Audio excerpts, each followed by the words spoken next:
Hello friends, welcome back to my YouTube channel Khushi Verma. तो इसका जो लेक्चर है ये मैंने फर्स्ट वीडियो में आप लोगों को पढ़ाया हुआ था, लेकिन मेरे कुछ इश्यूज़ आ गई थी जिसमें मैं 4 नंबर क्वेश्चन को पूरा नहीं कर पाई थी। तो जो कोई भी इस वीडियो को देख रहा होगा कृपया करके उससे पहले वीडियो को ज़रूर देखें, बिना उसके आप लोगों को ये लेक्चर समझ में नहीं आएगा। मैं कहाँ पहुँची थी कि आप लोगों को क्या बता रही थी कि ये था सूत्रकणिका यानी माइटोकॉन्ड्रिया। ये जो है हिंदी नेम है, ठीक है। आप लोगों को ये लग रहा होगा कि ये गलत ऑप्शन दिया है, तो आप लोग बिल्कुल गलत हैं आप लोग, ठीक है। ये हिंदी नेम है। माइटोकॉन्ड्रिया को क्या कहते हैं हिंदी में? सूत्रकणिका कहते हैं। तो मैं आप लोगों को एक एग्जांपल से समझा रही थी, मैं फिर से क्वेश्चन रिपीट कर दे रही हूँ, ठीक है। क्या था कि कौन सा कोशिका अंगक एटीपी, जिसे कोशिका की मुद्रा ऊर्जा मुद्रा कहा जाता है, के उत्पादन के लिए जिम्मेदार होता है, ठीक है। अब मान लीजिए कि मैं एक एग्जांपल ली थी, आपके घर में कोई एक वो अनाज का भंडार, जिसे इंग्लिश में क्या बोलते हैं? ग्रैनरी बोलते हैं वो, और वहाँ ढेर सारे क्या रखे हुए हैं? अनाज रखे हुए हैं। तो वहाँ से आपको क्या उठाने के लिए बोली थी? एक चावल की बोरी उठाने के लिए बोली थी।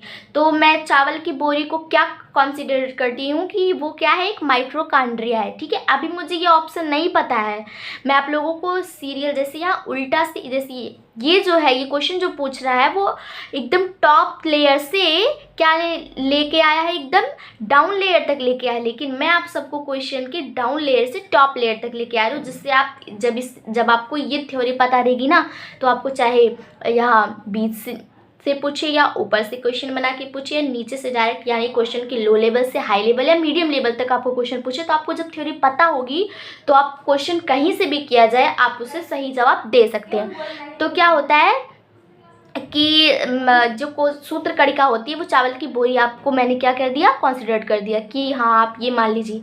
तो यहाँ चावल की बोरी है तो मैं इसे क्या कंसिडर करती हूँ? माइटोकॉन्ड्रिया कंसिडर करती हूँ। तो क्या होता है कि जैसे चावल की बोरी में से मैंने कुछ चावल निकाले, ऐसे माइटोकॉन्ड्रिया में से क्या मैंने निकाला? क्या निकाला कि माइटोकॉन्ड्रिया निकाला, ठीक है। ढेर सारे माइटोकॉन्ड्रिया में से मैं एक माइटोकॉन्ड्रिया निकाला, और ढेर सारी चावल की बोरी के चावल से मैंने थोड़े से चावल निकाले, ठीक है। अब दोनों आप क्या हो गए? थोड़े थोड़े आप यहाँ मान लीजिए जो काम माइटोकॉन्ड्रिया में होगा वो आपके चावल के साथ भी होगा, ठीक है। तो आप क्या करेंगे कि माइटोकॉन्ड्रिया जो होगा आप उसे कुछ एनर्जी देगा, क्या? बाकी जो हमारे शरीर के होंगे, चाहे वो जंतु कोशिका हो या पादप कोशिका, ऑब्वियसली हमारे अंदर क्या होती है? जंतु कोशिका ही पाई जाती है हमारे अंदर। हम लोग जंतु नहीं है, पर जो कोशिका जंतुओं में पाई जाती है वही कोशिका हमारे अंदर भी पाई जाती है, ठीक है। वो जो स्ट्रक्चर भी मैं आप लोगों को समझाया था या अगले लेक्चर में, इसलिए बोल रही हूँ कि आप उसे देख कर ही आइएगा इस लेक्चर में। तो ये होता है हमारे अंदर कोशिका। तो मैंने क्या किया कि माइटोकॉन्ड्रिया को कुछ ऊर्जा मिली, कहीं से भी ऊर्जा मिली। आपको कहाँ से ऊर्जा मिलेगी? आप खाएंगे तभी तो सारे अंगों में एनर्जी जाएगी।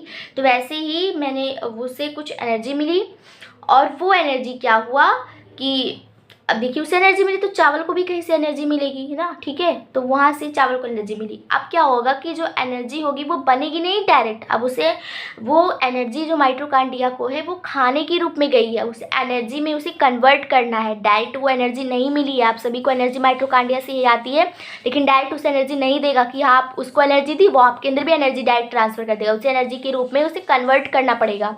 तो क्या होता है कि माइटोकॉन्ड्रिया क्या करता है कि जैसे उसके अंदर कोई ऐसे खाने के रूप में, उसके लिए तो वो भोजन ही होगा ना, आपके लिए वो एनर्जी होगी, लेकिन उसके लिए उसके अंदर क्या गया है? भोजन गया है। तो जैसे उसे भोजन प्राप्त हुआ वो क्या करेगा कि कुछ उसकी जो भी साइकिलिंग होगी, कोई भी जैसे कोई प्रक्रिया होगी तो वो करेगा। उसके माध्यम से क्या होगा? माइटोकॉन्ड्रिया से चप्पल के आकार की होती है, जैसे स्लीपर के आकार की होती है ना। तो क्या करेगा यहाँ से जब वो बनाएगा, जब वो अपनी पूरी प्रक्रिया पूरी करेगी, तो क्या होगा कि ऐसे सिक्कों के ढेरी के रूप में एनर्जी बन जाएगी, ऐसे ढेर सारे सिक्कों की ढेरी में, ठीक है। ऐसे सिक्कों की ढेरी में एनर्जी बन जाएगी, और फिर क्या होगा कि सॉरी गाइस, ये सूत्रकणिका जो है वो गाल्जी काय है, ठीक है। गाल्जी काय को ही कोशिका की ऊर्जा मुद्रा, सॉरी वो सही था ऊर्जा घर दूसरा, ऊर्जा मुद्रा दूसरा होता है। तो क्या करेगा कि गाल्जी काय है, ये आकार की गाल्जी काय है। अब ये गालजी क्या में क्या होगा कि ऊर्जा से सिक्कों की ढेरी के रूप में बन जाएगी। ठीक है, तो ये बन गई हमारे अंदर। अब यहाँ से ये सिक्कों की ढेरी के रूप में ऊर्जा हमें प्राप्त होगी। उसके बाद क्या होगा कि अब ये क्या कह रहा है कि कौन सा एटीपी, अब एटीपी और एडीपी दो होता है, दो प्रकार की एनर्जी मिलती है हमारे। एटीपी यानी एडेनोसिन ट्राइफॉस्फेट और एडीपी दूसरा है और एटीपी दूसरा है। एटीपी का फुल फॉर्म क्या, एडेनोसिन ट्राइफॉस्फेट, और एडीपी क्या होगा, एडेनोसिन डाइफॉस्फेट। ड्राई और ट्राई दो है। ठीक है, तो इसका आंसर क्या हो जाएगा, सूत्रकणिका।